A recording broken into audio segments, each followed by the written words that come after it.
बोआ लोग, इससे पहले हम लोग 2 क्वेश्चन डिस्कस कर चुके हैं। ये हमारा तीसरा क्वेश्चन है जिसमें पूछ रहा है कूलम्ब के नियम को लिखे, कूलम्ब के नियम की सीमाएं क्या है।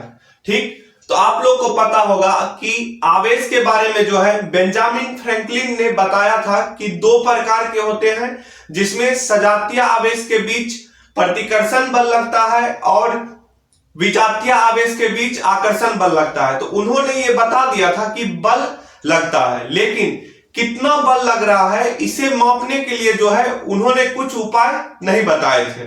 ठीक, तो उसको मापने के लिए जो है कूलम्ब साहब जो है वो अपना नियम लेके आए और इस नियम में उन्होंने बताया कि 2 आवेशों के बीच जो बल है उसे कैसे निकाला जा सकता है।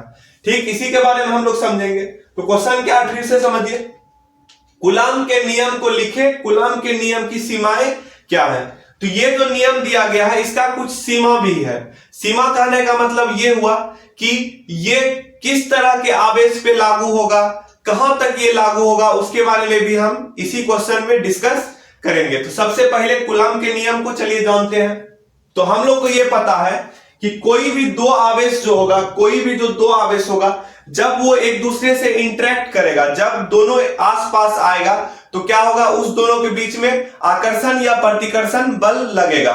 जब वो धन आवेश होगा तो उसमें प्रतिकर्षण होगा या आप विकर्षण भी बोल सकते हैं।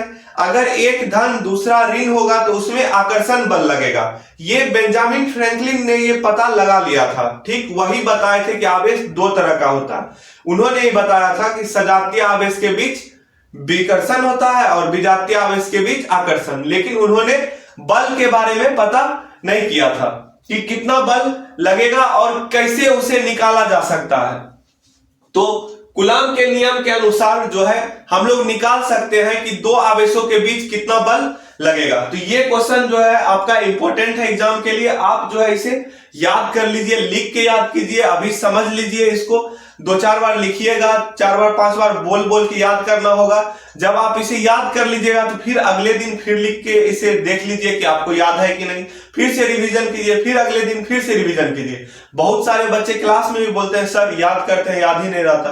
भाई लिख लिख के याद करना पड़ेगा, प्लस में बार बार जो है रिवीजन इसको करना पड़ेगा, बार बार दोहराना पड़ेगा। ठीक, हम लोग का वृत्ति है कि हम लोग भूलते हैं चीजों को। ठीक, तो बार बार जब आप लिख लिख करके उसे दोहराइएगा तभी वो आपको एग्जाम तक याद रहेगा। तो चलिए इसमें क्या कह रहा है, कूलम्ब के नियम के अनुसार 2 बिंदु आवेशों के बीच लगने वाला वैद्युत बल दोनों आवेशों के परिमाण के गुणनफल के समानुपाती होता है तथा उन दोनों आवेशों के बीच की दूरी के वर्ग के व्युत्क्रमानुपाती होता है। तो यहां पर हम 2 आवेश ले लिए, यहां पे क्या ले लिए, 2 आवेश जो कि है Q1 और Q2। यहां पर 2 आवेश ले लिए हैं जो कि क्या है, Q1 और Q2, और इसे R दूरी पर रखा गया है। Q1 और Q2 है 2 आवेश, इसे R दूरी पर रखा गया है। जैसे ये दोनों जो मार्कर है ये क्या है, दोनों जो है इसे आवेशित कर लेते हैं, दोनों आवेशित है। अब इसे जो है रखा गया है नजदीक में, तो इस पे क्या होगा, बल लगेगा, इस पे क्या लगेगा, बल। तो वही यहां पर Q1 और Q1 और Q2 आवेश लिया गया है जिसे R दूरी पर रखा गया है। तो इस दोनों में क्या होगा, बल लगेगा, इस दोनों में क्या होगा, बल लगेगा। तो अब ये जो बल का जो मान है वो कैसे निकालेंगे, इसी नियम से, कूलम्ब के नियम से, जिसमें कह रहा है दोनों आवेशों के परिमाण का गुणनफल के समानुपाती होता है। तो ये दोनों जो आवेश है, ये दोनों जो आवेश है, इस दोनों के परिमाण, ये Q1 और Q2 क्या है, इसका परिमाण, इस दोनों के गुणनफल के यानी Q1 गुने Q2, ये क्या होगा, जो बल होगा वो इसके क्या होगा, समानुपाती, बल क्या होगा, इसके समानुपाती। उसके बाद कह रहा है तथा उन दोनों आवेशों के बीच के दूरी के वर्ग के व्युत्क्रमानुपाती होता है। उस दोनों आवेशों के बीच की दूरी, यहां से जो दूरी दिख रहा है आपको, ये जो दूरी R है, ये दूरी जो R है, इसके वर्ग के, इसके वर्ग के, दूरी के वर्ग के, दूरी के वर्ग के, तो यहां देखिए R² लिखे हुए, दूरी के वर्ग के व्युत्क्रमानुपाती होता है। व्युत्क्रमानुपाती जब भी होगा तो इसे कहां लिखेंगे, 1/, करके लिखेंगे, नीचे लिखेंगे।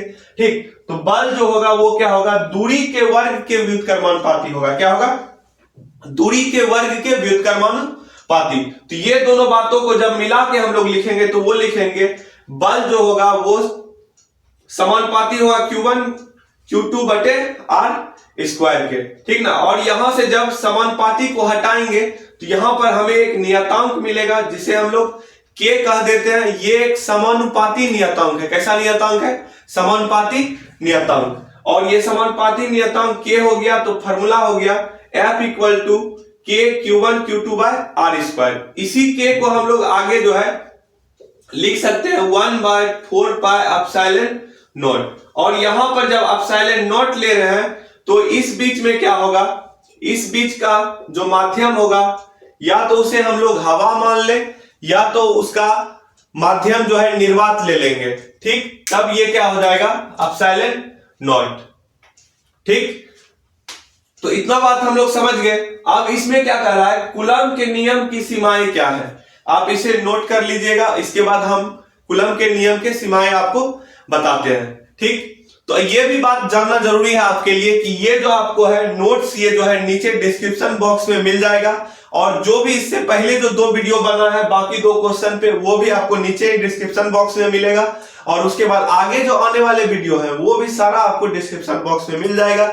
नीचे हमारे ऐप का, हम लोग जो एप्लीकेशन पे पढ़ाते हैं उसका भी आपको नीचे ऐप का लिंक मिल जाएगा, जिस पे क्लिक कीजिएगा तो आप प्ले स्टोर पे जाइएगा और प्ले स्टोर से डाउनलोड कीजिएगा और रजिस्टर करने के बाद ऐप पे जा सकते हैं, जहां पे आपको सारे सब्जेक्ट का वहां पर नोट्स, एमसीक्यू, चाहे वो शॉर्ट नोट्स हो या लॉन्ग आंसर क्वेश्चन हो, सब कुछ आपको वहां पर मिल जाएगा। आपको टेस्ट सीरीज मिल जाएगा वहां पे, और आपको पीवाईक्यू, प्रीवियस ईयर क्वेश्चन जो है वो सारा सब कुछ जो आपको है एप्लीकेशन पे मिल जाएगा। तो नीचे आप जाकर के डिस्क्रिप्शन बॉक्स से डाउनलोड कर लीजिए, तो इसका नोट्स भी आपको वहीं पर मिल जाएगा। ये सारा चीज जो है आपको अच्छे तरीका से लिखा हुआ जो है मिल जाएगा, कहां पे, ऐप में, ठीक। तो अब हम लोग देखते हैं कूलम्ब के नियम की सीमाएं, ठीक ना, जो कि निम्नलिखित लिखा हुआ है।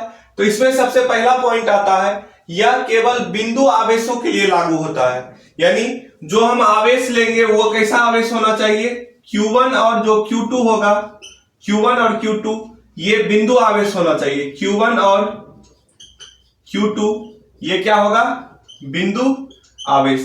बिंदु आवेश कहने का मतलब हुआ कि ये फैला हुआ नहीं होना चाहिए। ये क्या होना चाहिए, फैला हुआ नहीं होना चाहिए। तो इसके लिए हमें क्या लेना पड़ेगा, बिंदु आवेश। क्या लेना पड़ेगा, बिंदु आवेश। उसके बाद दूसरा पॉइंट कह रहा है, पहला तो हो गया बिंदु आवेश, दूसरा है स्थिर आवेशों के लिए लागू होता है। यह नियम स्थिर आवेशों के लिए लागू होता है। यानी ये जो Q1 और Q2 होगा ये क्या होना चाहिए, स्थिर होना चाहिए। क्या होना चाहिए, स्थिर, विराम में होना चाहिए। तीसरा सीमा है यहां पर, यह नियम 10⁻⁻14 मीटर से कम दूरी के लिए लागू नहीं होता है। हमें पता है कि नाभिक का जो आकार होता है वो 10⁻14 मीटर के आसपास होता है, इसलिए यह जो नियम लगेगा उससे कम दूरी के लिए नहीं लगेगा, इससे कम दूरी के लिए नहीं लगेगा। यह नियम प्रतिलोम वर्ग नियम का पालन करता है। प्रतिलोम वर्ग नियम क्या है, F जो होगा वो क्या होगा, 1/r² के क्या होगा, समानुपाती, या तो कह सकते हैं F जो होगा वो होगा व्युत्क्रमानुपाती r² के, ना कि 1/r के, ठीक ना। r के नहीं होगा व्युत्क्रमानुपाती, r³ के व्युत्क्रमानुपाती नहीं होगा। किसके व्युत्क्रमानुपाती होगा, r² के। यानी वर्ग नियम, प्रतिलोम वर्ग नियम का पालन करता है। जो नियम आपका याद है, 2 अगर द्रव्यमान रहता है m1 और इधर द्रव्यमान रहता है m2, तो इस पे जो गुरुत्वाकर्षण बल लगता है, इस पे जो गुरुत्वाकर्षण बल लगता है, तो उस गुरुत्वाकर्षण का भी जो होता है वो भी प्रतिलोम वर्ग नियम का पालन करता है। गुरुत्वाकर्षण बल जो है वो भी प्रतिलोम वर्ग नियम का पालन करता है। तो ये भी जो है कूलम्ब का नियम, ये भी प्रतिलोम वर्ग नियम का पालन करता है। तो ये सब थे इसके सीमाएं।